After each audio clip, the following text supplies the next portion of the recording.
So Ram Mandir లో 200 కోట్ల scam అని చెప్పి సడన్ గా ఈ లెఫ్ట్ లోబీ అంతా ఫుల్ ప్రేమ వచ్చేసింది. ఫుల్ గా హిందువులు అంటే ఎంతో ప్రేమ ఉన్నట్టు మాట్లాడడము, ఈ స్కామ్ గురించి మాట్లాడడం, మరే కుళ్ళ మాట.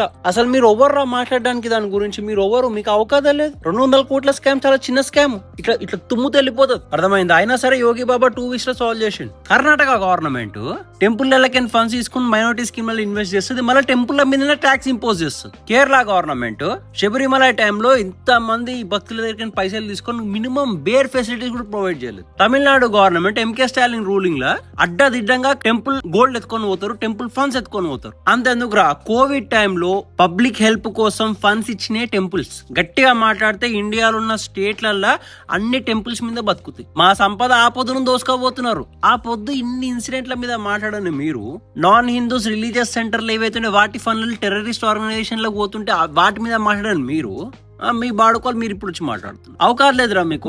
మీరు మాట్లాడే సెన్స్ లేదు. మా పంచాయతీ మేము చూసుకుంటాము. అర్థమైందా? మాది మేము గడుక్కుంటాం, మీది మీరు గడుక్కోరు.